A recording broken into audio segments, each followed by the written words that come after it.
जो प्रभु की प्राप्ति करा सकती है। दूसरा कोई उपाय नहीं। दुर्लभो मानुषो देह देहिनाम क्षण भंगुरा। ये बहुत दुर्लभ देह है, पर साथ ही कह रहे हैं कि बड़ी क्षणभंगुर भी है। कोई पता नहीं कब, जैसे पानी में बुलबुला होता है ना, कब फूट जाए, ऐसे ही ये कब इसका अस्तित्व मिट जाए। अभी अपनी बात नहीं बनी, ऐसी हृदय में बात ही नहीं उठ रही कि मेरे जीवन का परम लाभ भगवत साक्षात्कार है, प्रभु की प्राप्ति है, मैं प्रभु की प्राप्ति के लिए दौड़ूं। बहुत घाटा कर रहे हैं। बाद में केवल पछताने के सिवा कुछ नहीं रह जाएगा, बहुत विलंब हो जाएगा। ऐसे ही अपना जीवन अनंत काल से नष्ट हुए चले आ रहा है। ये शरीर, ये समय केवल प्रभु की प्राप्ति के लिए मिला है। सत्संग, संतों का संग, ये हमें इसी बात की सावधानी प्रदान करते हैं, हमें जगाते हैं। जागो, तुम जिस जगह सो रहे हो, जिस मनुष्य देह को व्यर्थ गंवा रहे हो, ये इसलिए नहीं मिला। उठो, चलो प्रभु की ओर, प्रभु की प्राप्ति के लिए कमर कसो, इसलिए मिला है। अब प्राप्त कैसे होते हैं, क्या इसका उपाय है? क्योंकि कलयुग है, इसका प्रभाव है अंतःकरण को मलिन कर देना। आप कितने भी विशेष साधन कीजिए, प्रभु का आश्रय नहीं है तो निश्चित मानना ऐसी एक हवा चलती है, इतने दिन का एक संयम नियम एक क्षण में नष्ट। अब फिर से बैठे रहो उसके लिए। तो सहज उपाय क्या है कि हमारी बात भी बन जाए और इसका प्रभाव भी अपने ऊपर ना पड़े, ये कुछ न कर पाए। तो बहुत सुलझा हुआ, सरल, सर्वकाल सबके लिए महापुरुषों ने खोज की। इससे ज्यादा सरल बात कोई और नहीं।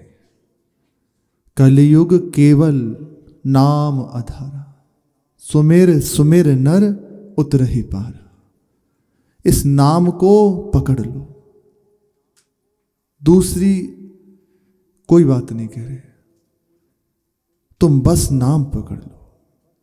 जैसे बने, यहां यह भी नहीं कहा कि पवित्र होके या ऐसा, भाव कुभाव अलख आलस हो, नाम जपत मंगल दिस दस हो। जिस भी स्थिति में हो, जैसी भी परिस्थिति है, तुम पवित्र हो अपवित्र हो, भाव है या नहीं है, बस नाम को पकड़ लो। रात दिन अपनी जिह्वा को चैन मत लेने दो। जितना आपका कार्य है, जो आपको प्रभु ने दिया है, करके उचित समय को बस प्रभु के सेवा में अर्पित कर दो। अर्थात निरंतर नाम में अपने जीवन को लगा दो, इसे अपना जीवन बना लो। पूज्य बाबा कह रहे हैं, मैं बस एक ही परामर्श दूंगा आपको, और कुछ नहीं कहता। एक ही परामर्श है। बार बार विचार करता हूं कि आप सबके लिए क्या करूं, क्या सरल बात आपके लिए निकालूं। तो मुझे बस एक ही बात हृदय में आती है, बहुत खोजबीन करके। बाबा कह रहे हैं अत्यंत करुणा में होके कि क्या उपाय किया जाए, साधन की पद्धतियां बताओ, बड़े बड़े सिद्धांत बताओ, पर एकदम सरल उपाय क्या है? बोले एक ही उपाय है, जैसे बने तैसे तुम नाम को पकड़ लो, बस नाम ना छूटे। प्रत्येक क्षण तुम्हें मतलब एक अंदर बनी रहे कि बस नाम ना छूट जाए। तो इसका एक उपाय और है, तुम्हारा नाम ना छूटे। महापुरुषों के पास है, कैसे भी बस भजन में लग जाओ, कैसे भी अपने जीवन को सार्थक कर लो।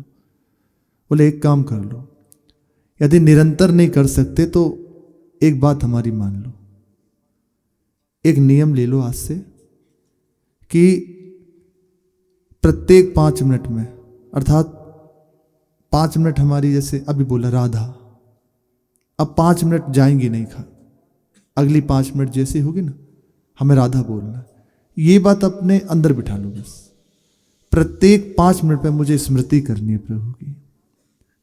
तो इससे क्या होगा, जहां अंदर ये बात आई ना कि निरंतर ना हो भले, पर हर 5 मिनट में मुझे याद करना है प्रिया प्रीतम को, उनका नाम रटना है, तो आप देखना एक लगन लगेगी, 5 मिनट छूट ना जाए, स्मृति भूल ना जाओ।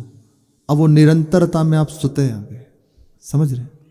अभी जैसे बोले राधा, अब आपको अगले 5 मिनट में कहना है, क्योंकि इतनी व्यस्तता है।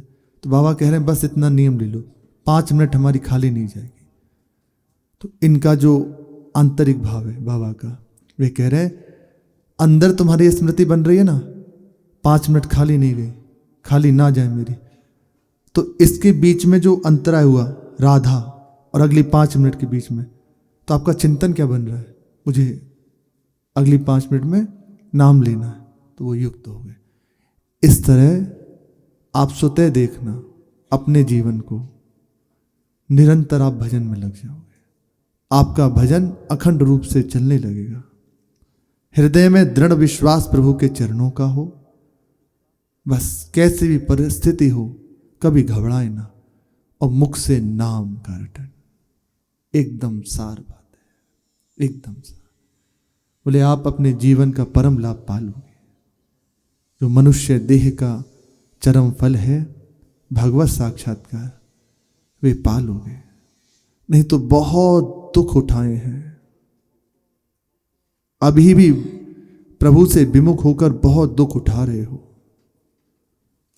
और अनंत काल तक दुख उठाना पड़ेगा यदि तुम इन बातों की अवहेलना कर दोगे। ऐसा ही है बिल्कुल। आज भी जितने क्षण के लिए आप इन महापुरुषों की बात को हटा दीजिए, तो उतनी देर अपने हृदय को देखो क्या होता है। जलन से युक्त, कामनाओं से युक्त महान दुर्दशा हृदय की बनी रहती, अशांति। बाबा कह रहे हैं यदि हमारी बात को, भगवान भी कहते हैं अर्जुन जी से कि यदि तू मेरी बात नहीं मानेगा, और वह संबोधन करते हो बहुत दुलार पूर्वक कह रहे हैं, शब्द दिखाई दे रहे हैं कि बहुत कठोर है, पर उनका कहने का तात्पर्य है कि यदि अहंकार में आकर तो इन बातों की अवहेलना कर देगा तो निश्चित भ्रष्ट हो जाएगा, महान दुर्गति को प्राप्त हो जाएगा। स्वयं प्रभु कह रहे हैं। इसका मतलब है कि यदि तुम इन बातों को व्यर्थ समझकर कि अरे ठीक है, अभी क्या है, अभी तो हमारी कोई अवस्था है, तो निश्चित अभी तो तुम्हारा जीवन तुम्हें दिखाई दे रहा है कि बहुत आनंद में, पर वर्तमान में तुम अपने हृदय को देखो, दशा क्या हो रही है। बहुत दुख उठाना पड़ेगा, और उस समय कोई नहीं होगा तुम्हें बचाने वाला। इसलिए सावधान हो जाओ, हम जो कह रहे हैं उस बात को मान लो। बहुत आनंद का मार्ग है। ये अनुभव तभी होगा जब आप इस बात को अपना लोगे, तभी।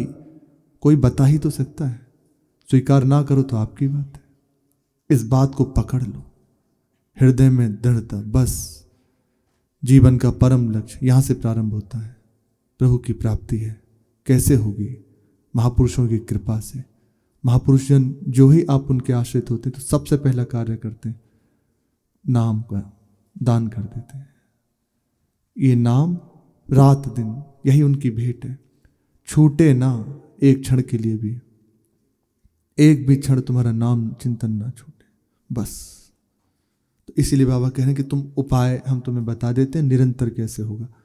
5 मिनट का नियम ले लो कि खाली नहीं जाएंगे, इतना तो हो ही जाना चाहिए कम से कम, कि हम 5 मिनट प्रभु को भूलेंगे नहीं। इतना तो अंदर ले ही लेना चाहिए, 5 मिनट प्रभु को भूलेंगे नहीं, बस। ये आपके 5 मिनट आपको अखंड भजन में स्थापित कर देंगे, अखंड स्मृति से युक्त कर देंगे। हमारा कार्य है निरंतर प्रभु का स्मरण, जीवन का परम लाभ प्रभु की प्राप्ति।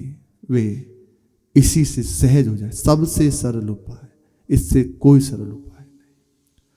प्रसंग चल रहा है, श्री मीरा जी दिव्य वृंदावन से श्री प्रिया प्रीतम के समीप से अपनी कुंज में आई। प्रात काल जैसे ही उठी तो बस उसी स्मृति से युक्त है, बाहर कोई चिंतन नहीं, बाहर ही शुद्ध भूली हुई है। तो अब तक चंपा, उनकी 3 दासियां थी ना, चमेली और केसरबाई, ये 3 थी। अब चंपा जी नित्य लीला में चली गई वापस। अब बची चमेली और केसरबाई, इनकी दासियां हैं। चमेली ने उठकर पूछा, जो दासी है, कि बाईसा हुकुम, चंपा नहीं दिखाई देती, कहां गई? मीरा जी की देह मन बस उसी लीलाओं का स्मरण में डूबी हुई है। एक अजीब ही दशा है, कोई सुधि नहीं बाहर की। जब वापस आ रही थी तो उस समय श्री जी के चरणों के पास से रज लेकर अपनी पल्लू में बांधा हुआ था। वह बात कर रहे हैं उनसे, तो ऐसा लगा किसी ने जगाया और ऐसे टटोला, पल्लू खोला और उसका रज, उसकी रज लेके ऐसे मस्तक पर लगाई, मुख पर लगाई, मुख में डाली, अपने हृदय पर लगाई। उन्होंने सोचा, जो दासी है, कि शायद किन्हीं महात्मा की चरण रज है।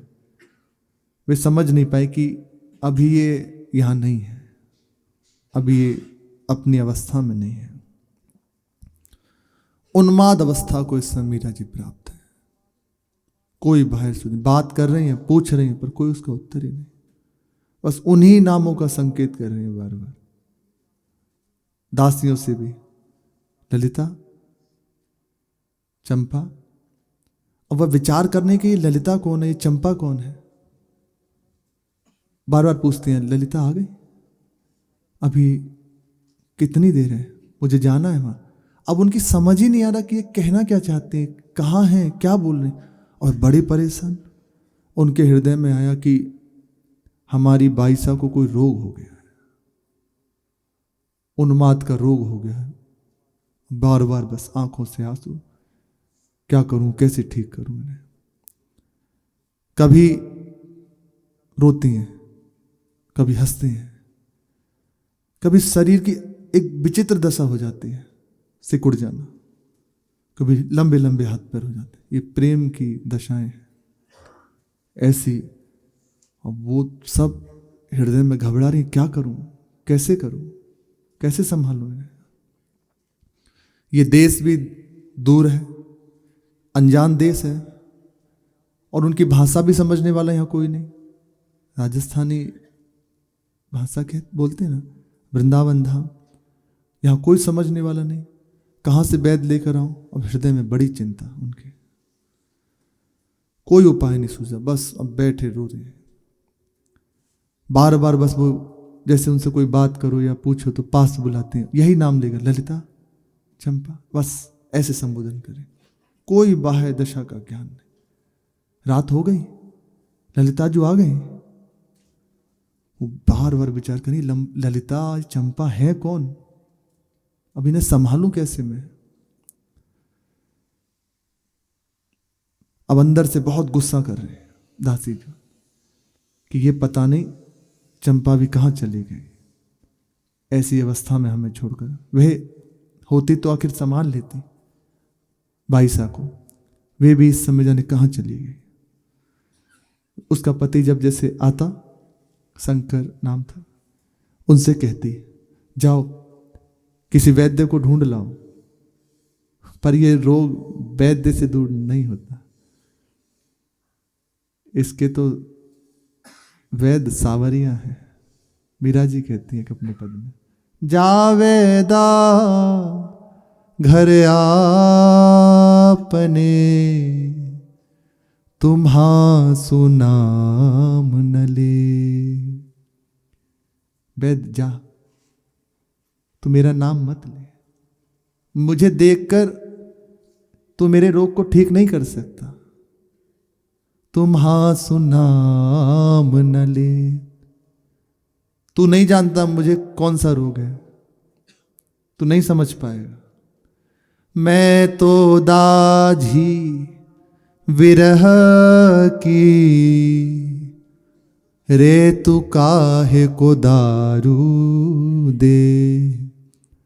मेरे हृदय में विरह का रोग लगा है, ये तेरी दवा दारू से ठीक होने वाला नहीं है।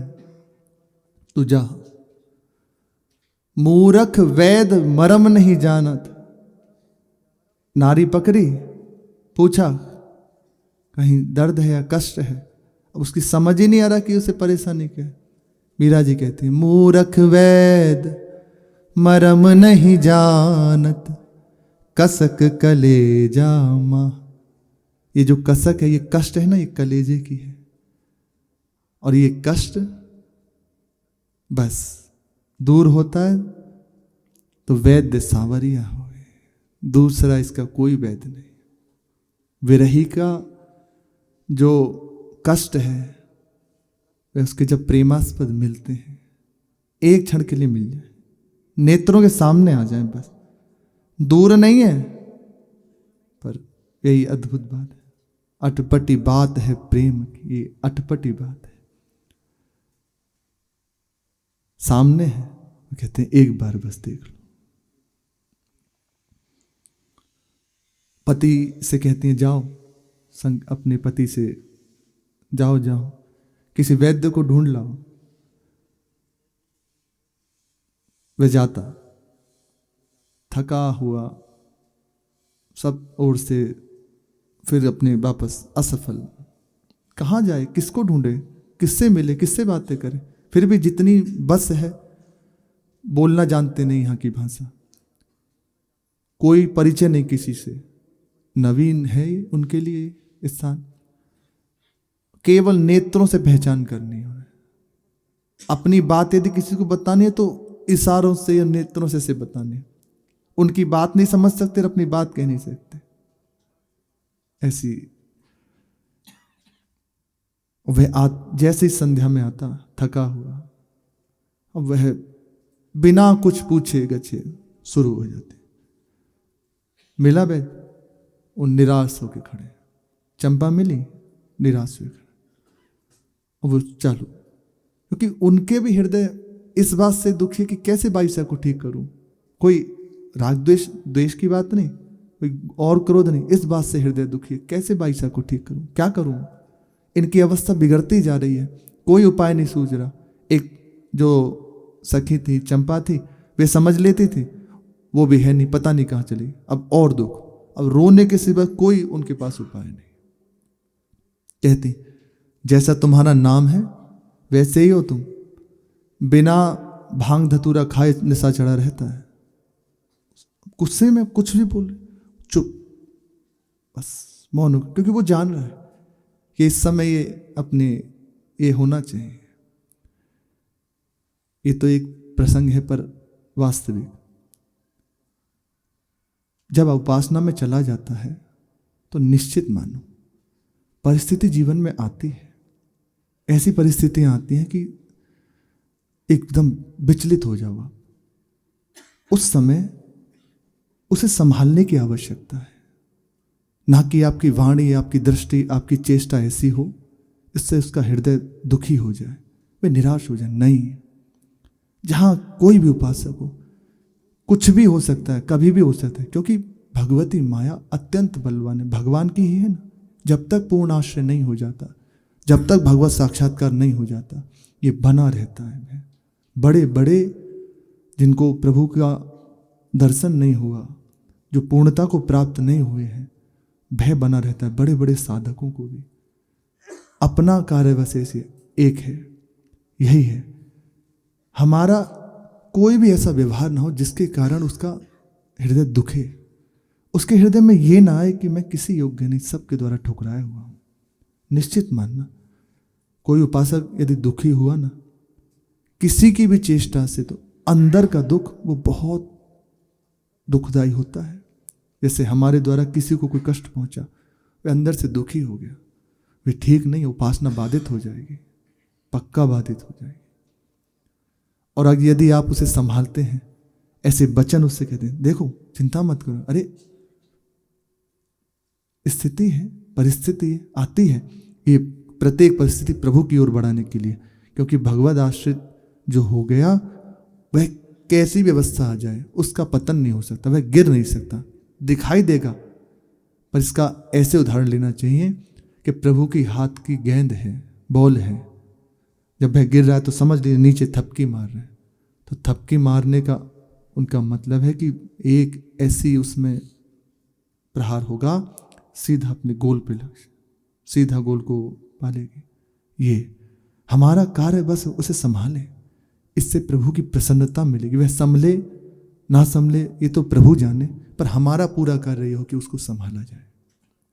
हमारी वाणी, हमारी चेष्टा एकदम ऐसे, अरे कोई बात नहीं, मान लो कोई उपासक से गलती हुई, गुरुजनों ने डांटा, तो अब ये नहीं कि अरे अरे इससे बात नहीं करनी, इसको देखना नहीं, ऐसा करता है ऐसे, अब उसे और आप दुखी करो, नहीं, उठो। साधु के पास भजन का बल होता है, प्रभु के चरणों का आश्रय होता है, वह अंदर से भजन का संकल्प करता है, प्रभु कृपा करो, मेरा जो भी भजन हुआ इसे प्राप्त हो, और ये उठ जाए। ये है उपासक का जीवन, ये उठता चला जाए तो निश्चित मानना वे उठेगा ही उठेगा, और आप बिना प्रयास के उठते चले जाओगे, आप प्रभु के प्रिय हो जाओगे। और जहां हृदय में जरा भी ये बात आई, अच्छा हुआ, बहुत ज़्यादा बनता है ना, ये अंदर की बात है, तो निश्चित मानो अपने हृदय को देखो क्या आ रहा है, अभी वर्तमान में क्या आएगा ये नहीं कह रहे, अभी देख लो, राग द्वेष से युक्त हो रहा है, संसार आपको सत्य दिखाई दे रहा है, गए आप, यही तो खत्म करना है, एकमात्र प्रभु के सिवा कुछ ना रह जाए। यही तो उपासना की बात है, केवल प्रभु, हर रूप में मेरे प्रभु, सबको दुलार। महापुरुषों की बात अद्भुत है, उनकी कृपा से ही जाना जा सकता है। जैसे कई बार ऐसे महाराज जी कृपा करके बताए कि कोई बहुत द्वेष आदि भी किया ना, तो उसे बहुत प्रेम से बात करते हैं, बहुत प्यार से, देखा है इसे, आओ आओ, और वही उनके साथ बहुत ज़्यादा द्वेष की लीला कर रहा है, पर ऐसा कि अपने सगे भाई से कोई प्रियता ना हो, इससे भी हाँ हाँ इतना प्रेम, प्रसाद तो बना, बैठो और बताओ, चिंता मत करो, हमें कभी भी आपको कैसे भी कोई बात। ये महापुरुषों से क्या हो रहा है, इस अपनी बात बन रही है, अपना कार्य है, बस संभालना है, किसी का हृदय निराश ना हो, संभालना है बस। अब बार बार कैसे कहें इस बात को। देखा एकदम निराश हताश, एकदम बरस पड़े उनके ऊपर, तो बीच में ही जो दूसरी दासी थी वो रोक देती कि जी उनका आपस में संबोधन था कि आप कैसी हो गई हो, एक बार उनके मुख की ओर तो देखो, पूरा दिन अनजान प्रदेश में भटकते हुए, कुछ खाया पिया है नहीं, जब ये लौट कर आते हैं तो एक लोटे पाने के लिए भी तो नहीं पूछती आप, बस जब आई बरसना चालू हो गई। एक बार उनकी दशा तो देखो, क्या दशा हो रही है, ना कहाँ से लाए वैद्य ढूंढकर, ऐसा देश है उनकी भाषा कोई नहीं जानता, उन्हें कोई नहीं समझता, तो एकदम रो पड़ती कि मैं क्या करूं, अपनी 22 साल की दशा देख नहीं सकती, और करूं तो क्या करूं, ये चंपा भी पता ना कहाँ चली गई, अब मैं किससे अपनी बात कहूं। बस अब कोई जब कुछ हाथ नहीं लगता तो बस रोना बाकी है, बैठ के बस रो रहे हैं सब, अब उनको देखते हैं सब रोना पड़ा। बार बार समझाते कि चिंता मत करो, ये ठीक हो जाएंगे। वे कहते कि सोचती हूँ कोई ये बाबा आदि आएंगे, ये ठीक कर देंगे, पर ये तो जैसे ही आते हैं प्रणाम करते हैं और मीरा जी को देखते ही जय मीराबाई जी की, हमारी मीरा माँ कहाँ हैं, ऐसा संबोधन करते हैं। और जब इनका दर्शन कर लेते हैं तो इनके चरणों में लौटने लगते हैं, धन्य हो ऐसा संबोधन करते हैं। ये ठीक करने की जगह तो और उस बात का वो कर जाते हैं कि बिल्कुल ठीक है, ऐसा ही है, बड़ा सौभाग्य है। पर मैं क्या करूं, मुझे समझ ही नहीं आता कि मुझे कई बार लगता है कि या तो मैं पागल हूं, मुझे कुछ समझ नहीं आता है। इनका रोग ठीक हो नहीं रहा, क्या मैं पागल हो गई? अब क्या करूं, क्या करूं? बस अब कोई उपाय नहीं इस बात का। कुछ दिन इसी तरह से रही, ऐसे ही अवस्था लीलाओं की, उसी चिंतन में, पवा दिया तो पा लिया, नहीं तो बैठे। अब उनके हृदय में कैसे इनको ठीक कर दे, आंखों से आंसू बहते रहते, बार बार बस रोना, बार बार बस विचित्र दशा।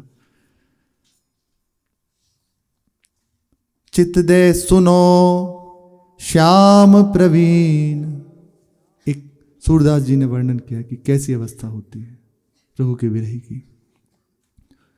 तजो तेल तमोल भूषण, अंग बसन मलीन, कंकना कर बाम राख्यो गाढ़ भुज गहिलीन। जब संदेशा कहन सुंदरी, गमन मोतन कीन, सखी मुद्रावल चरण अरुझि गिरी धरनी बलहीन। जरा सी तुम्हारी बात सुने, विरही की अवस्था है, बस धर पर ऐसे गिर जाते से प्राणहीन कोई वस्तु। कंठ बचन ना बोल आवे, हृदय सुनि भीन। क्या अद्भुत दशा, वांछनीय। एक बार तो कृपा से प्राप्त हो, पर यह मिलती उसी को है जिसका कोई नहीं। आपका कोई है, आप राजी हो, तो अभी बहुत दूर है ये नगरी। ये प्राप्त उसी को होती है जिसका कोई नहीं। कंठ बचन ना बोल आवे, हृदय सुनि भीन। नैन जल भरी रोई दीनो, ग्रसिद आपद दीन। उठी बहुरी संभारी भट जो, परम साहस कीन। सूर प्रभु कल्याण ऐसे, जियहि आसालीन। ऐसे जीते हैं आपके विरही जन, आपकी आशा में आएंगे। उनके प्राण बस इसीलिए रुके हुए कि प्रभु मिलेंगे, वरना कब के प्राण छूट जाए। जरा सी यदि जो प्रभु की चाह से, मिलन से कि हृदय में बात आ गई ना, वो युक्त है ना, वो केवल इसलिए जीता है कि मिलेंगे। आज तो आएंगे ही आएंगे। आज का दिन बीत गया, निश्चित है आज तो संध्या में मिलेंगे। संध्या बीती, रात्रि में तो स्वप्न में जरूर रहेंगे। इस आशा से जीता है, बस मिलेंगे। मैं जैसा भी हूं, पर उनका हूं, वे अपनी कृपा से मिलेंगे, आएंगे, पक्का आएंगे और आकर मुझे अपना ले। उसके हृदय में कहीं ये बात लग जाए प्रभु नहीं आएंगे, तो वह बहुत मुश्किल हो जाता है जीना। शेष चर्चा आगे। श्री राधा वल्लभ लाल की जय।